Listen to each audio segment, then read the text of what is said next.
You're listening to the Pace Radio Network here at paceradio.net. The opinions of the individuals during this broadcast are their own and may not be the opinions of their group or other organizations they may be involved with. All medical advice during our broadcast is not a medical opinion and should be checked with your medical physician. Oh yeah, baby, that's lovely.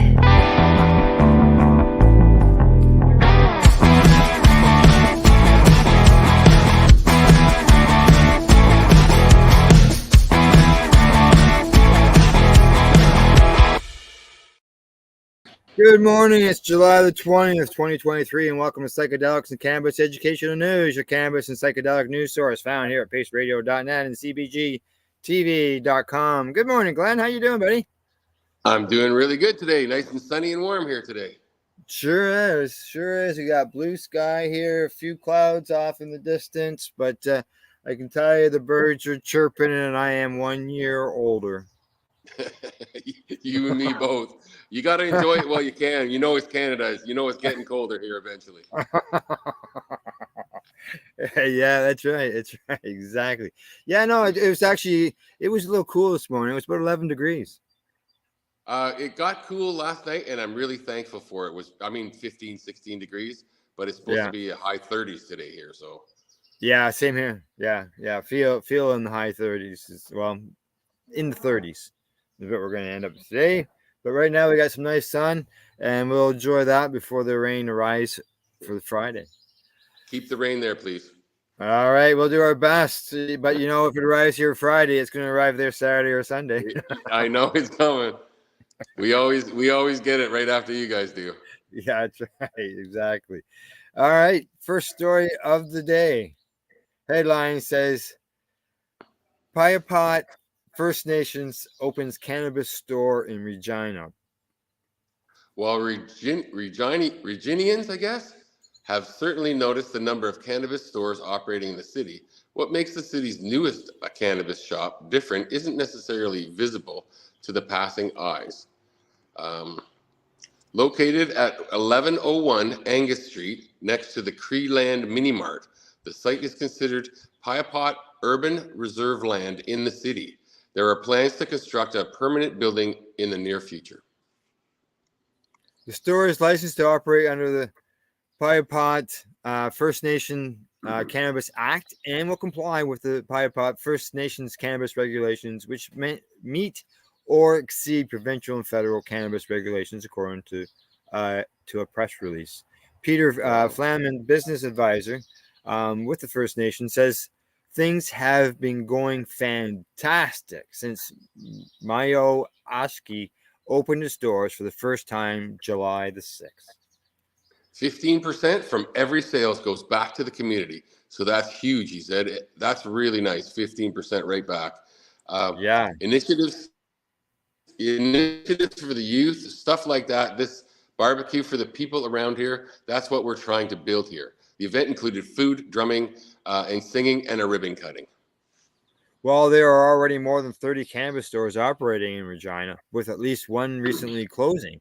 Flaman said Mayo Ashki plans to stay competitive in a saturated market with daily specials and lower prices.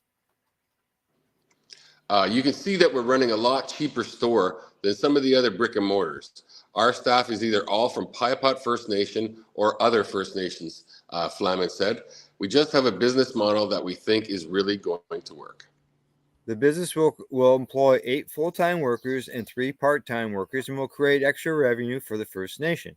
While the province introduced legislation to give greater autonomy to First Nations for on-reserve enforcement of cannabis and bylaws in December of 2022, at least one First Nation in the cannabis business said it was unnecessary. We have our own laws and bylaws, Chief Lynn Akus of Rajim. I'm sorry, these are big words for me. Shinin Beck said at the time. Her First Nation has operated a cannabis retail location near Regina since 2019 and has sold, administered, and regulated bylaws and policy pertaining to the sale of the substance since. The province's 2 amendments, the first Cannabis Control Saskatchewan Amendment Act of 2022 and the Summary Offences Procedure Amendment Act of 2022 allowed for a bevy of charges. First Nations are subject to existing provincial and federal legislation to establish a local cannabis authority. Stores conforming with these regulations administered and enforced on reserve are able to purchase from federally regulated cannabis producers. Our government supports First Nations exercising an authority over on-reserve distribution and retailing of cannabis through a legal framework with the SLGA, says Lori Carr, the minister responsible for the SLGA. She says that this change was something that First Nations were asking for. The added benefit to Carr was that First Nations would be able to get products from federal sellers to ensure the supply is safe and regulated. Oh, that's different. I haven't seen that happening. But yeah, I wonder if they're having problems getting a local supply. Yeah, I don't know. Maybe. It sounds like they're trying to follow the state, or at least the provincial regulations in this matter, which usually they don't adhere to. Yeah, it sounds like they're allowed to do their own, Cannabis Act, but their supplier will be the federal government. Yeah, the same supplier as everybody else. Yeah, exactly. Yeah. Alrighty, on to our next story, and one, Glenn, I don't think you are too pleased to know about, and that is Philip Morris buying Israeli cannabis firm for up to $360 million, according to a report in MJ Biz Daily. What do you think, Glenn? I think when we first legalized cannabis in Canada here for medicinal purposes, this is the one thing I really did not want to happen. I didn't want big tobacco, which had been ruining our countries or countries around the world for decades upon decades, to be involved with this medicine that helps people. I think it's a contradiction, and I really didn't want it to happen. Here we go. It's happening, though. Yeah, exactly. Exactly. Multinational tobacco giant Philip Morris International is buying the Israeli cannabis tech firm Seek Medical in a deal worth up to $650 million, according to the Israeli business newspaper Calculist. Seek's chief product is a metered dose pharmaceutical grade inhaler that allows patients to measure an exact dose of medicinal cannabis. If completed, the deal would mark one of the biggest investments in the cannabis space by a tobacco producer in recent years. In 2018, Altero Group, one of the largest tobacco companies in North America, pumped 2.4 billion Canadian dollars into Ontario-based cannabis producer Cronos Group, though the Canadian company is now looking for a buyer. The following year, British tobacco giant Imperial Brands invested Canadian $123 million in Toronto-based cannabis producer Auxly Cannabis Group. Philip Morris reported $650 million agreement to purchase Snipe would make the Israeli company one of the most valuable cannabis firms in the world. Both Sipe Medical and Philip Morris declined to comment, according to Calculist. The pending deal consists of milestones. Philip Morris is investing $120 million upfront in Sipe. If this Israeli company obtains approval from the U.S. Food and Drug Administration for its inhaler following clinical trials, Philip Morris would purchase the Snipe shares it doesn't already own, bringing the total price to $650 million, according to the Calculist report.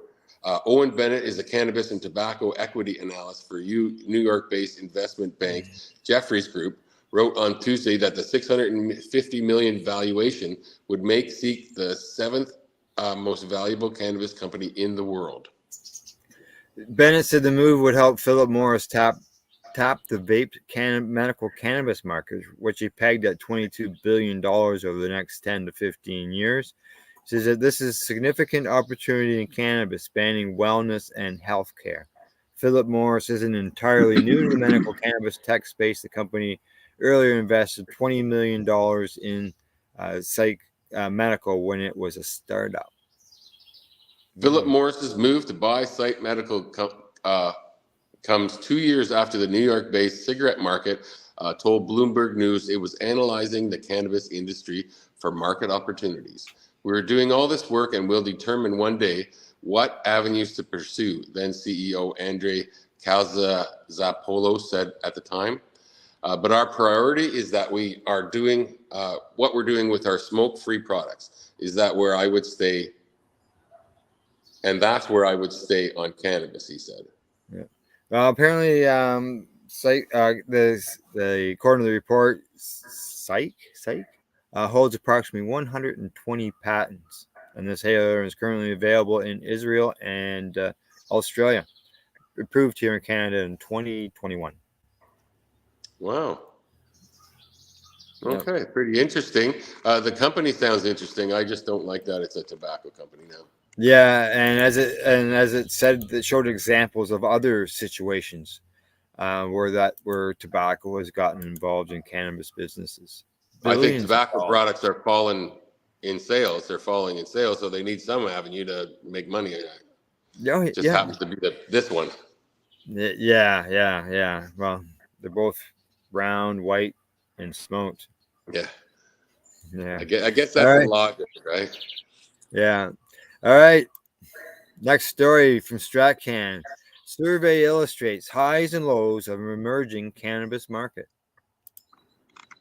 A recent survey of Canadian cannabis license holders gives some insight into the changing dynamics of the industry and the differences in perspectives and approaches between micro and standard license holders. The survey conducted by the Canadian Cannabis Exchange, B2B exchange, business to business, for cannabis and hemp products in Canada, polled 66 different federal license holders from a mix of standard and micro producers, along with nurseries and research license holders in nearly every province of Canada. Yeah, Glenn, just so you know, I just noticed this is an older story from a couple of months ago, but we'll just sort of generalize. We'll just go generalize through it, being that we're on it. It says that respondents were asked an array of questions at that time about their experiences with and perspectives on the industry, with revenue and profitability to supply chain challenges, interest in the exit markets, and most respondents were C-suite members, followed by those working in sales and marketing, then growers and production staff, followed by quality assurance. I wonder if things have changed over these months, though, from the result of what we're going to see here. I'm not quite sure. I guess we're going to have to go to an updated story next week. Yeah, well, if we can find one, sure. Yeah. Go down to revenues and profitability. Okay, respondents were asked to compare their revenue in 2022 with the previous year, with only 11% of respondents having a decrease. The remainder reported that their top-line revenues either increased or remained the same. However, the revenue increases were not evenly split between micros and standard, with 81% of standard license holders, who's the cultivators, processors, and or medical sales only, reporting higher revenues in 2022 compared to just 47% of micros. Yeah. So the big guys were getting gains, but the little guys weren't. That's weird. Yeah, it is. Being now there's so much more leaning towards the micros, like as far as I thought it was going the other way. Yeah, exactly. Now, down in profitability, license holders were asked to list the various factors that led to profitability and operational success in the cannabis space. The quality of the product was the most commonly cited reason for success, followed by, in descending order of importance, provincial purchase price, provincial federal tax, input cost, branding, yield, product innovation, vertical integration. But yeah, obviously, the most common one, the product itself, the quality of the product. If the product's no good, no one's going to buy it, and you're not going to make any money. It's true. And then they wind up putting in those joints that they sell. Yeah, look at that. Destruction of cannabis. Yeah, I was just reading that, and there's a little graph here that shows it's pretty incredible why they're destroying it. Yeah, it says here 52% of the standard license holders and 41% of the micros reported destroying finished cannabis products in 2022, or just under half of all license holders surveyed. Wow. I don't understand it. Rather than tossing out the good weed, though, why the most common reason is 43% of respondents Yeah. cited for doing so over the past year was age of the product. Like it all of a sudden goes bad. Yeah, and yet there's no expiry date on it. It even tells you right out there's no expiry date has been determined. I have smoked cannabis that I grew myself after years, Yeah. and it was Well, still a good product. You know, yeah. maybe not as good as it was when it was in its prime, but it was Yeah. still pretty good. 25% they destroyed cannabis due to quality and testing issues, while 11% did so due to lot sizes, and another 21% declared other as a reason. Why would you Most destroy of it it, so because it's most of a it's small being destroyed lot? because it's, huh? Why would you destroy it because it's a small lot? Yeah, I don't know. Well, they could I don't actually know. probably boost the price on that and say this is a limited quantity, you know, or something. You know what I mean?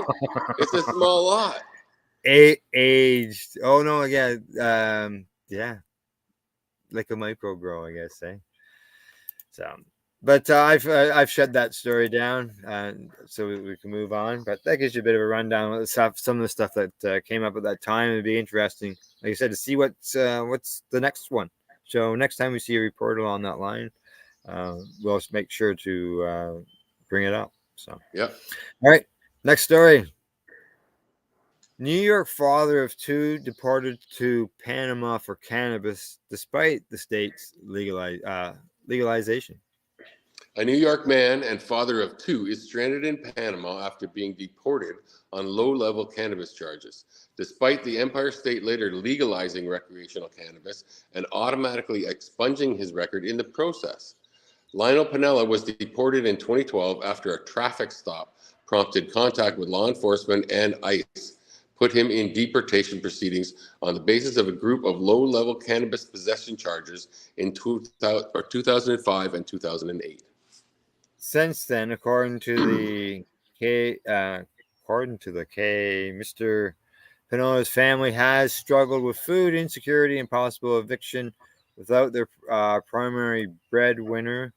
There's nothing in life that can be replaced being with your family. It is something very traumatic to be separated. They told the group in an interview featured on their website, I would like to have the opportunity to be with my daughters, my family, my granddaughters who only know me by phone. I would like the opportunity to return and lead a life with my family and be able to help them. Without that, my life is finished. In 2022, as part of New York's new cannabis legislative scheme, Mr. Pinella's convictions were vacated. At the time, officials noted that the new laws were intended to rectify the state's racially disparate enforcement of cannabis crimes. Jill Applegate, an attorney with Neighborhood Defender Service of Harlem, who is helping to fight Mr. Pinella's case, wrote recently in a New York Times op-ed, yet for many immigrants who receive deportation orders despite or because of their cannabis convictions, the benefits of these new laws have yet to materialize. I'm gonna say this is why, because cannabis is still a federally controlled substance. And That's why it's a federal and a thing, and so is coming into the country. That's more than likely what we're going to see. yeah, Cannabis is still a federally controlled substance that can be the basis for deportation proceedings, and it can take years of complicated judicial review motions to petition the U.S. for travel documents back into the U.S. on the basis of expunged past offenses. A conviction can be expunged, but it can still harm you in terms of immigration. Marie Mark of the Immigration Defense Project told City Limits in 2021, the year New York legalized recreational cannabis use.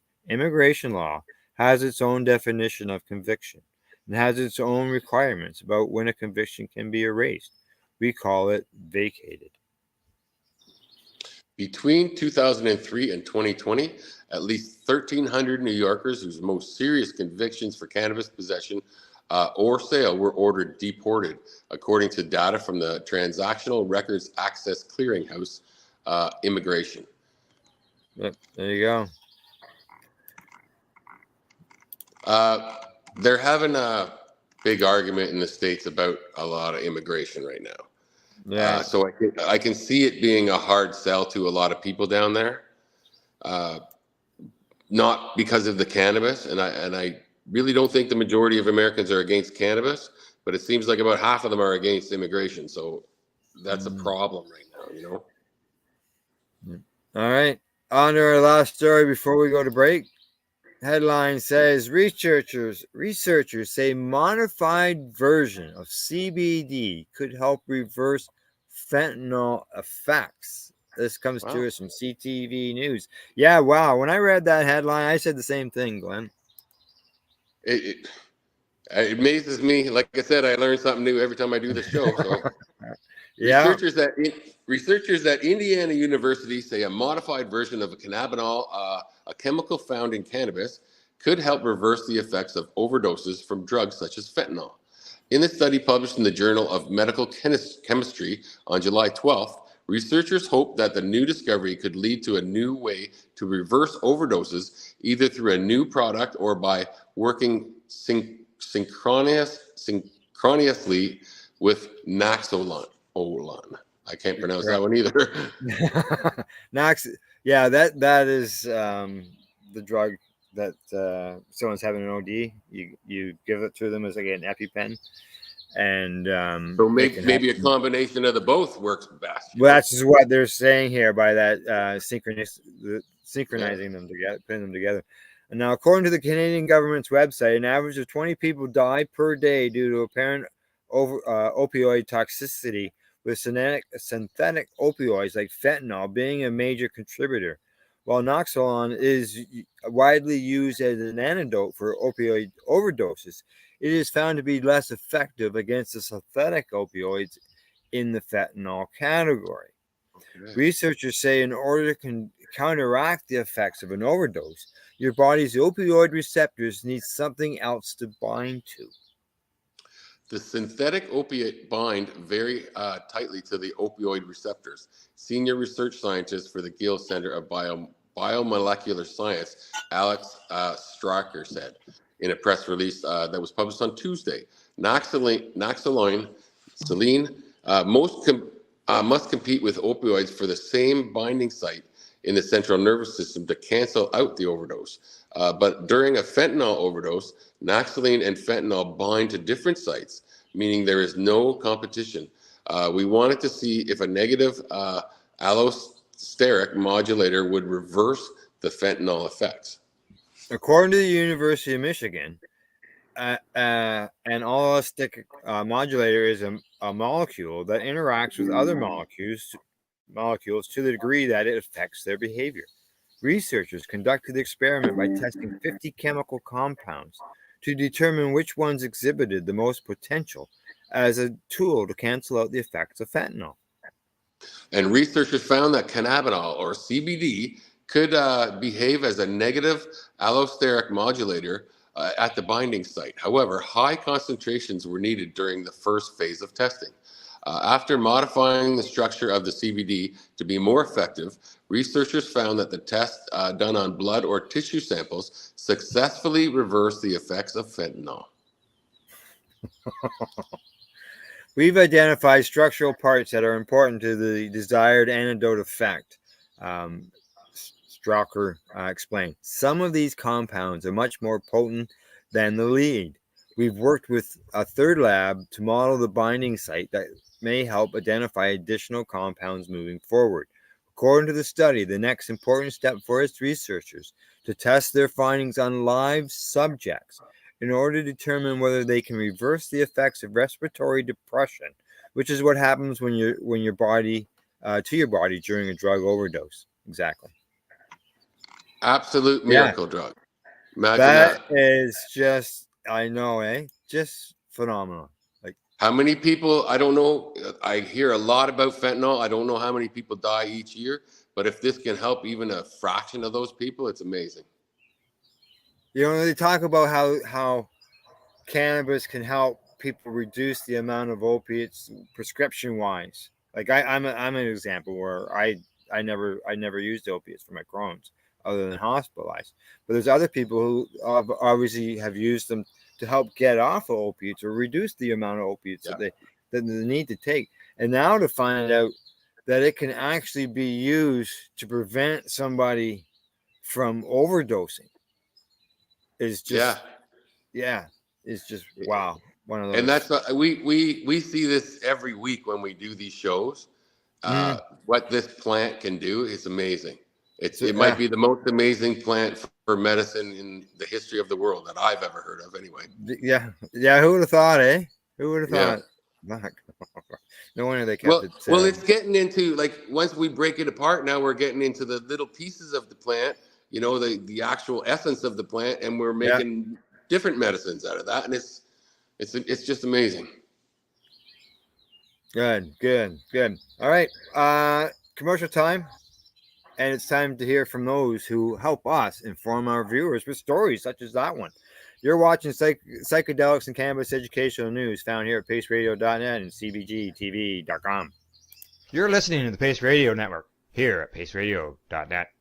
When you have a pain that's reached its peak, Legacy for 20, it's so unique. If organic cannabis is what you seek, here's your trusted partner 7 days a week. Suppository salves, vapes and drops, topicals, edibles, infused pop. Just when life seems like it ain't easy, at Legacy 420, enjoy a pop freezy. Lab tested products, make them the GOAT. Legacy 420 out on your road.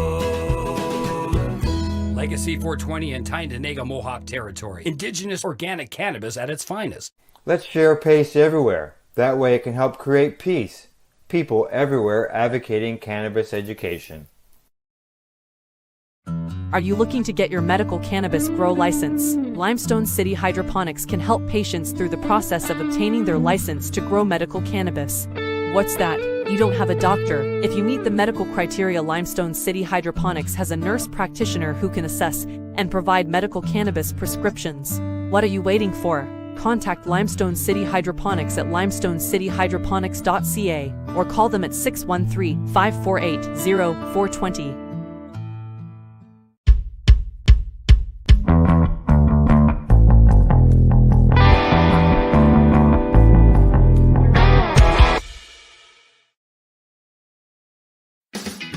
Enjoy the buzz of legalization with Campbellford Lifestyle Shop. From lights to plant nutrients, books, consumption accessories, and more, we've got all your basics to grow or consume cannabis. Visit our info center or take a look at our piercing services and body jewelry, now available in-store through Campbellford Lifestyle Shop, 17 Bridge Street West, Campbellford. Pace Radio is the people advocating cannabis education radio network.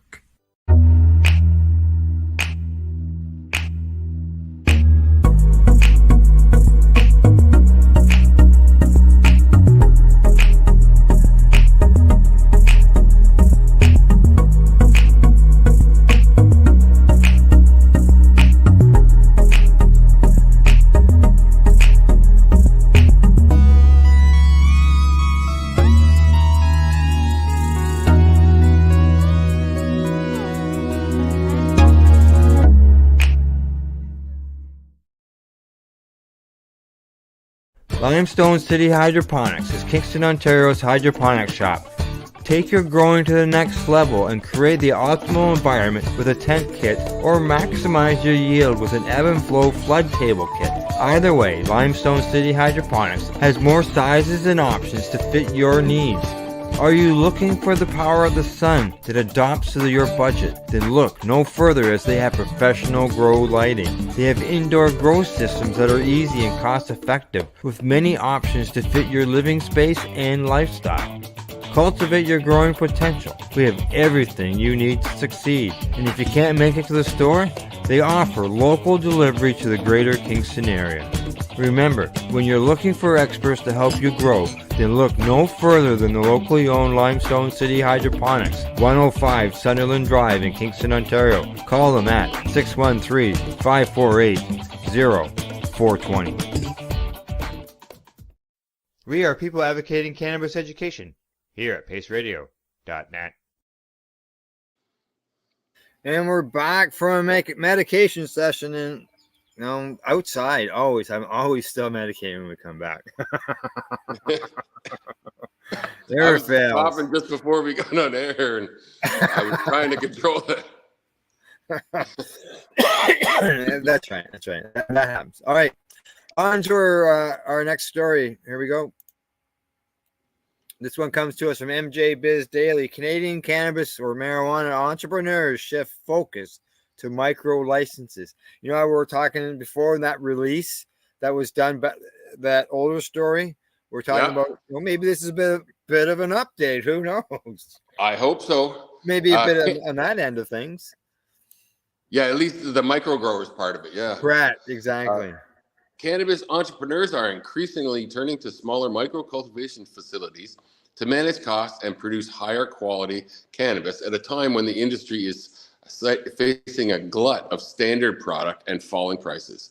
The shift ultimately could help shrink some of the Canadian cannabis industry's current supply glut, given that micro class licenses operate smaller cultivation facilities. Of course, micro. Yeah, at the end of 2022, Canada's indoor growing area was 28% lower than the all-time high reached back in 2020. Canada's federal government last year handed out only 58 standard cultivation licenses, the lowest annual total since recreational cannabis was legalized back in 2018. Wow, it's been that long. Yeah. Unlike standard class licenses, which face no size limits, micro class permits allow cultivation only within a surface area of up to 200 square meters, 2,150 square feet.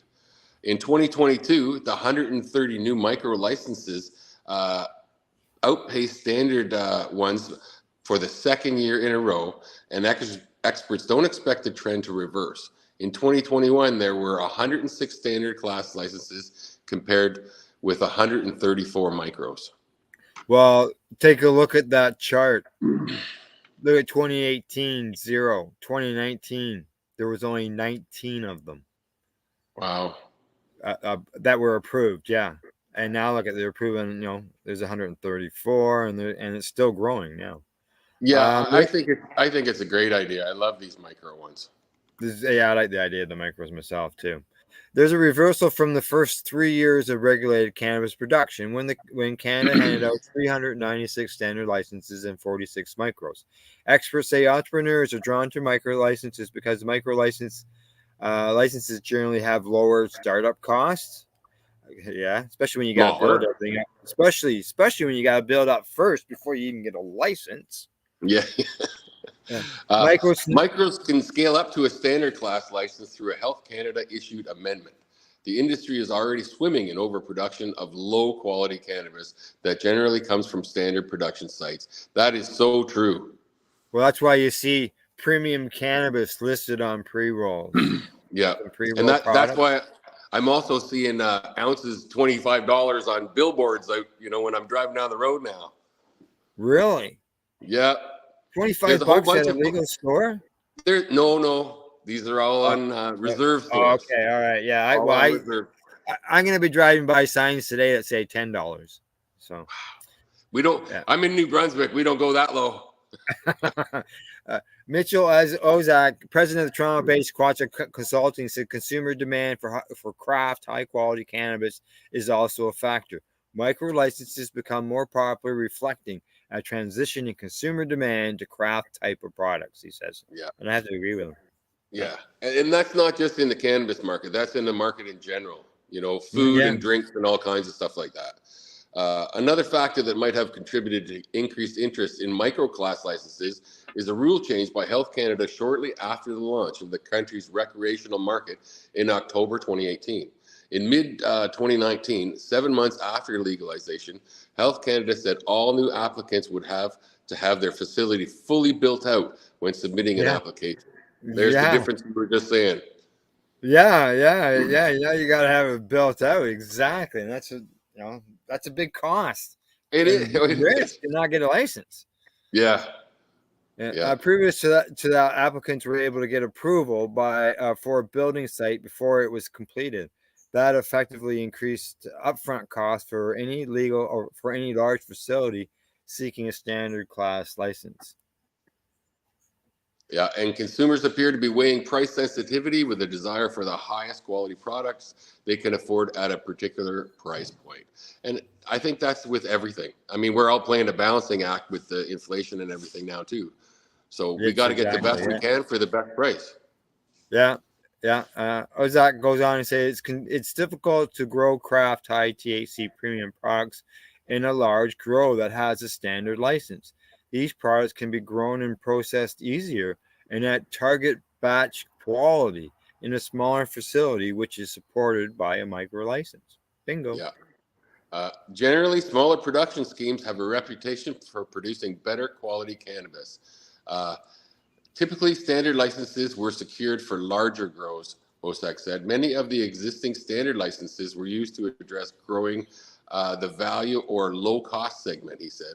At the same time, some of the market shifted to premium, high potency, craft quality products. That makes sense financially. Their higher costs required more production to get a return on investment.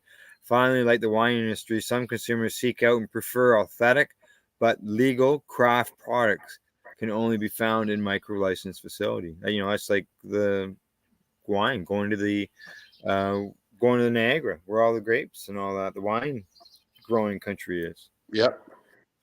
Mm-hmm. Yeah. Businesses with standard class licenses. Oh, sorry. Go ahead, keep going. Oh, businesses with standard class licenses are also seeking out production deals with micro class license holders, such as Canopy Growth and Indiva. Some operators have figured out that getting a micro license, focusing on cultivation and using a large LP for distribution and retail activation or genetics is a more efficient and low cost way of getting their cannabis to the market. Yeah, it's now very common. It's now very common for large LPs to outsource their craft production to micro licenses, and everybody wins. The shift to businesses with a much smaller growing area also in part stems from the fact that Canada faces a massive glut of low quality cannabis. I don't like the part where they just said everyone wins, because the consumer doesn't win in that. Well, I think that part is they're trying to say that the win for the consumer is a better quality product. It is. It's just two layers of profit we're going through all of a sudden instead of Yeah, one. there's still you're not gonna save any money. No. Yeah.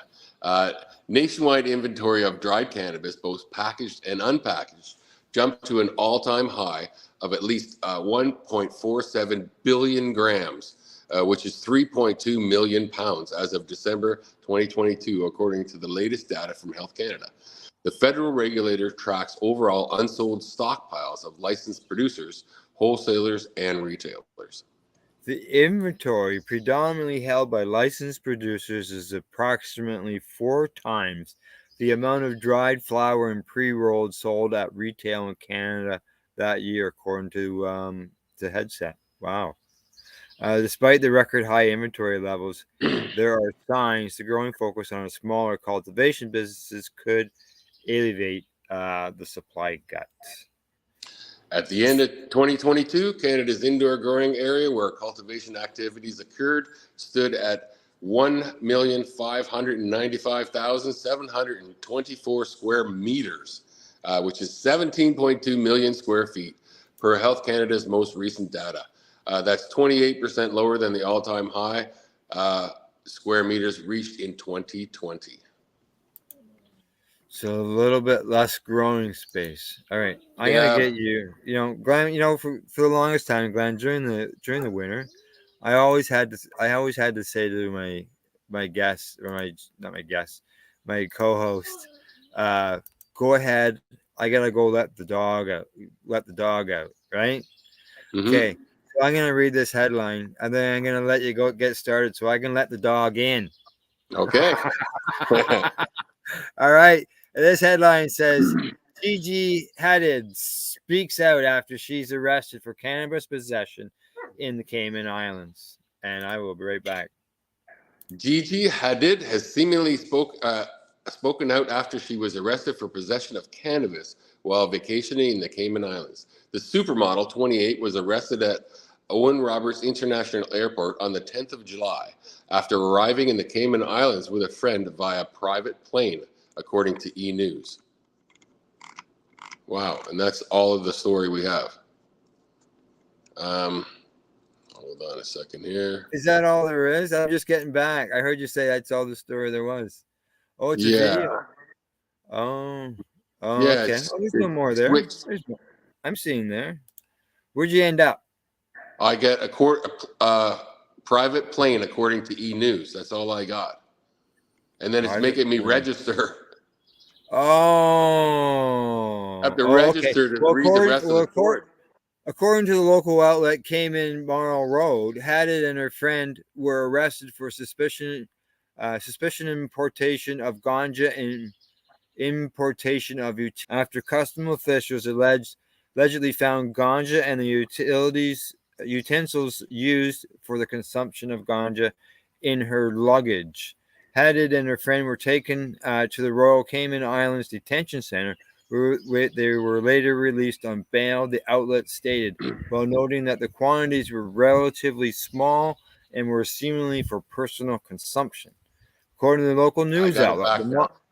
Okay, do you? Okay. Do you see where I'm at? Yep. According to the local news outlet, the model and her friend appeared in court on the 12th of July, where they were formally charged and pleaded guilty. They were both fined $1,000 and are now not facing any charges, Cayman Marl reported.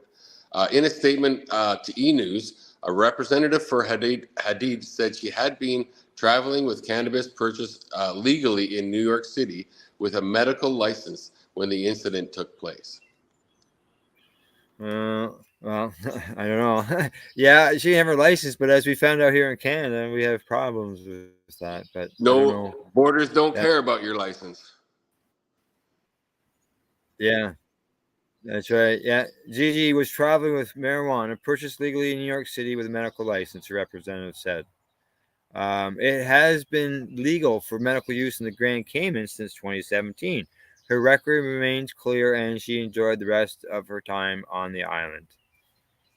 But she pled guilty and paid $1,000 fine. She enjoyed the rest of her vacation. It's legal in both. It's legal in both jurisdictions. What's the difference? It's like, well, you can look at it this way too, Glenn. Is that it's legal here in Canada and it's legal in New York, in the state of New York. We can travel to New York, but we can't travel with our cannabis. Yeah, it's. I don't know. We got to get over this stupid stuff, you know. I could bring a beer down there and nobody would say a word. Correct. Yeah. On Monday, 18th of July. So, I'm sorry? Yeah, go ahead. Monday, go ahead. On Monday, the 18th of July, Hadid appeared to subtly address the incident on Instagram, where she shared an album of photos and videos seemingly taken during her vacation, along with the caption, "All's well that ends well." In one video, Hadid and her friend could be seen sitting in sun loungers while facing the ocean, with the supermodel seen turning around to smile at the camera. In another picture included in the album, Hadid showed the contents of her purse, which included various pieces of colorful jewelry.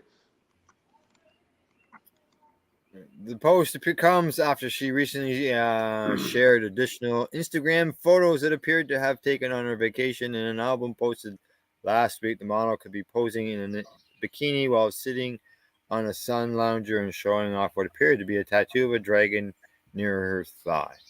There you go. All right. Well, it sounds like the worst is over for her. They didn't do much about the actual cannabis aspect of the story, you know? Yeah, no. Okay. We'll just end that. They seem to drift off. They just wanted to cover her because she's famous. That's it. Well, you know, as I said to you before the show, if I hadn't seen, when I saw the story that we were covering today, I was going through and picking out more stories. I couldn't believe the amount of outlets that was covering that. Like, and I've never heard her, but it says that she's a supermodel, and when you're famous, you get that coverage, and then they'll go off. We don't travel in supermodel circles, so No, I don't. Nope, nope.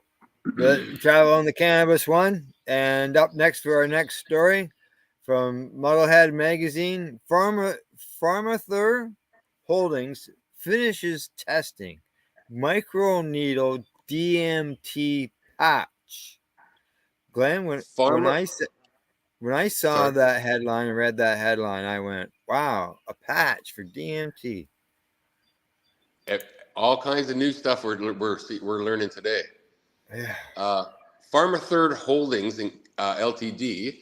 has finished testing a DMT microneedle patch that could overcome obstacles with oral and intravenous dosing of the classical psychedelic. The DMT containing pharma patch study was conducted with Terasaki Institute for Biomedical Innovation. The patch is a microneedle-based delivery system designed for an efficient and less painful administration of drugs, including psychedelics and treatments for infectious diseases. Wow.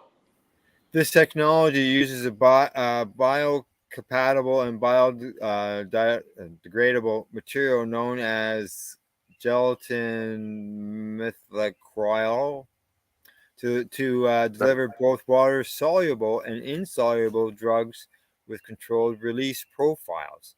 The gel-based microneedle patch can penetrate the stratum corner layer, which is the skin's outer layer. Why did you say that the skin's outer layer? Yeah. Or just the word skin. Allowing for very drug loading capacities, combinations, microdosing, and controlled releasing. Wow, it's just the word skin would have done. Go ahead. Yeah. Microneedles offer a potential method for systemic effects via transdermal drug delivery, bypassing certain absorption and first-pass barriers associated with oral delivery. The system also aims to provide patients with the ability to self-administer doses safely and include features to prevent tampering and misuse. Research has indicated that PharmaPatch can deliver certain psychedelics like DMT, psilocybin, MDMA, and LSD. Wow. Wow. Yeah. Wow, So we could there you change the way that people are using these to treat PTSD and a whole bunch of else. You might have a patch.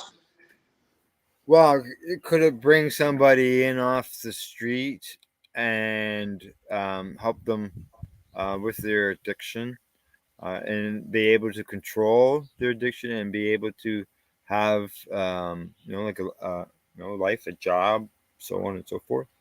Yeah, with a simple patch. Yeah. Amazing. All right, here we go. Last story of the day, and this is something that we need. I love this. I'll tell you. According to the marijuana moment, New York regulators vote to allow marijuana farmer markets, while nearly doubling the number of provisional retailer licenses. Cannabis farmers markets or marijuana markets. Farmer markets. Yes. I hope it's not just cannabis farmers market. I hope it's the farmers market where you'll have some cannabis and you'll have your vegetables and you'll have your meats, and you know what I mean? I don't want it to be a separate thing. Under the agricultural line of things. Let's see. Yeah. Let's read the story and find out. I love this. New York cannabis regulators have approved a resolution to authorize cannabis farmers markets where growers could sell their supplies while helping to meet consumer demand as the state works to open additional retail dispensaries. The State Cannabis Control Board, CCB, passed the measure on Wednesday along with separate resolutions focused on nearly doubling the number of approved conditional retailer licenses, enacting regulations for cannabis research, banning the sale of synthetic cannabinoids like Delta HC, THC, and other issues. Banning the sale. Yeah, banning the sale of Delta 8. Correct. Yeah. The authorization of the cannabis farmers markets, which regulators are calling the Cannabis Growers Showcase, comes about 2 months after an Office of Cannabis Management, that's the OCM, official first disclosed plans to provide the alternative sales model. Under the resolution, the board, it says, it wants adult use cannabis cultivator and processor licenses to bring their products to market and allow conditional retail license to sell such products simultaneously. The plan for the showcases is to have a minimum of 3 growers and at least 1 licensed retailer hosting farmers market style events in municipalities that authorize them.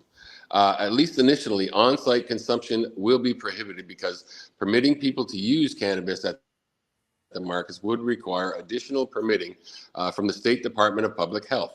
Also, organizers will have to ensure that alcohol isn't also sold at the events. Why? Well, they don't like to mix alcohol and cannabis together.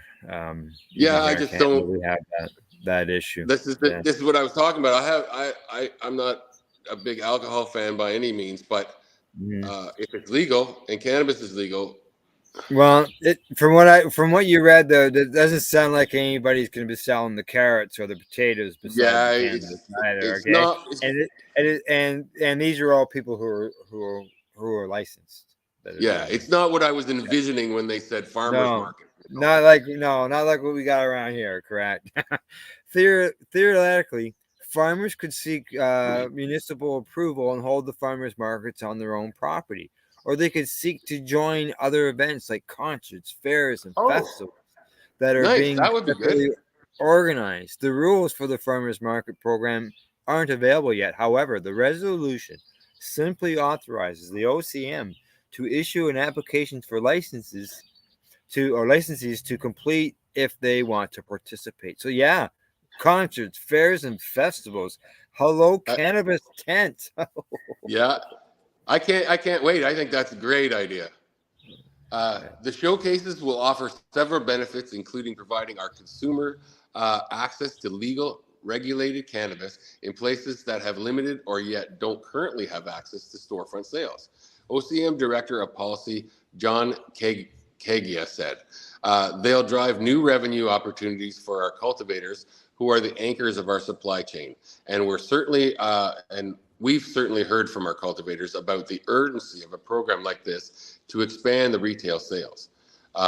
Meanwhile, the board also approved an additional 212 provisional retailer licenses, the largest single batch of approvals to date. That brings the state's total to 463 licensees that are gearing up to serve the adult market. It is expected to take 6 months to a year for the shops to open. They have got less than a third of what Ontario has. And they're talking about the whole state of New York? Yeah. Wow. 463. Wow. And here earlier story, we have a glut in Canada, and here they're trying to move their cannabis because there's not enough spots to sell it. I think Ontario has. Yeah, we got like 1,700 stores or something we've got here in Ontario. It's crazy. In New Brunswick, where I am, they're few and far between. I think there's 2 or 3 in the whole city of Fredericton. Wow, really? Yeah. We got two in Havelock. We got like 1,500 people in Havelock. Yeah, we only have government sales here. So and we do have farm gate. We do have some farm gate stores. I believe that in down there that they've just announced the first store that's privately. Yeah, we read the story a week or 2 ago on this show, and it is coming. It's not quite here yet. Correct. Okay. All right. They say that there are currently only 20 adult use retailers operating in the state of Mid, but many see as a troubled rollout as see delays in financing and opening storefronts that are supposed to be provided for equity retailers. They've only got 20 open, Glenn. Wow, that sounds like the original plan for Ontario, where they were only going to open 25 stores inside the liquor stores, the LCBOs. I think once a little bit of money starts rolling in, they'll realize, oh my God, we have to do something, and it will change. Yeah. Now, regulators have also approved the resolutions affecting the state's medical cannabis and hemp programs. That includes the adoption of an emergency measure to prohibit the sale of synthetically produced hemp cannabinoid products like Delta 8 THC and establish a minimum 15-to-1 CBD THC limit for hemp items. Okay, CCB also passed a measure to revise medical cannabis regulations to require that the terpene content of cannabis products are included on the labels. That's nice. And it separately approved a resolution to authorize Coral Reef Labs to be one of the state's independent cannabis testing lab. Meanwhile, New York City officials announced on Tuesday that they're seeking tenders to support a cannabis equity fund that will promote participation in the industry by people who've been disproportionately impacted by criminalization, which is, I love that measure. Yeah. Say seeking lenders. So people that are wanting to get involved here with money for sure. And that might be some of the problems with them opening up more stores fast because they're trying to do this equity program at the same time. Yeah, exactly. Now the administration is also stepping up its push to transition people to the legal market despite the bottlenecking of getting approved retail license launched so far. That included launching a public education campaign in April, encouraging adults to buy their cannabis from licensed shops. Well, how can they when there isn't hardly any around? Come on, It's kind of like the cart before the horse, that one. Yeah, I think so. And now the state has also formed a committee to focus exclusively on cannabis that will be collaborating with regulators at the state's cannabis market evolves. So yeah. Who knew? It is positive. It's just very slow. Yes, very slow. But there's an example. There's a state right beside us, medical program. We're a medical here in Ontario, but yet, I could take my methotrexate at the time across the border when I was on it, and it was a drug that I had to take in my stomach with a needle, with an injection. Wow. And I could take it across the border, but I couldn't take any cannabis across the border. And you still can't. Still can't. That's right. Yeah. Exactly. And I highly doubt it. I think it's going to be years still before we can. Yeah, exactly. I agree. Well, Glenn, it's that time. From the Legacy420.com news desk, that's the news for today. We hope you found it educational and informative. Thank you to Legacy 420, the Campbellford Lifestyle Shop, and the Limestone City Hydroponics. Catch your next broadcast on Monday with Glenn and I, who Glenn's going to be filling in for Kelly. And don't forget to educate, medicate, and do not incarcerate. You're listening to the Pace Radio Network here at paceradio.net. The opinions of the individuals during this broadcast are their own, and may not be the opinions of their group or other organizations they may be involved with. All medical advice during our broadcast is not a medical opinion and should be checked with your medical physician. When you have a pain that's reached its peak, Legacy for 20, it's so unique. If organic cannabis is what you seek, here's your trusted partner 7 days a week. Suppository salves, vapes and drops, topicals, edibles, infused pop. Just when life seems like it ain't easy, at Legacy 420, enjoy a pop freezy. Lab tested products, make them the GOAT. Legacy 420 out on your road. Legacy 420 in Tyndonega Mohawk territory. Indigenous organic cannabis at its finest. Enjoy the buzz of legalization with Campbellford Lifestyle Shop. From lights to plant nutrients, books, consumption accessories, and more. We've got all your basics to grow or consume cannabis. Visit our info center or take a look at our piercing services and body jewelry, now available in-store through Campbellford Lifestyle Shop. 17 Bridge Street West, Campbellford. Limestone City Hydroponics is Kingston, Ontario's hydroponics shop. Take your growing to the next level and create the optimal environment with a tent kit, or maximize your yield with an ebb and flow flood table kit. Either way, Limestone City Hydroponics has more sizes and options to fit your needs. Are you looking for the power of the sun that adapts to your budget? Then look no further, as they have professional grow lighting. They have indoor grow systems that are easy and cost effective, with many options to fit your living space and lifestyle. Cultivate your growing potential. We have everything you need to succeed. And if you can't make it to the store, They offer local delivery to the greater Kingston area. Remember, when you're looking for experts to help you grow, then look no further than the locally owned Limestone City Hydroponics, 105 Sunderland Drive in Kingston, Ontario. Call them at 613-548-0420. We are people advocating cannabis education here at paceradio.net.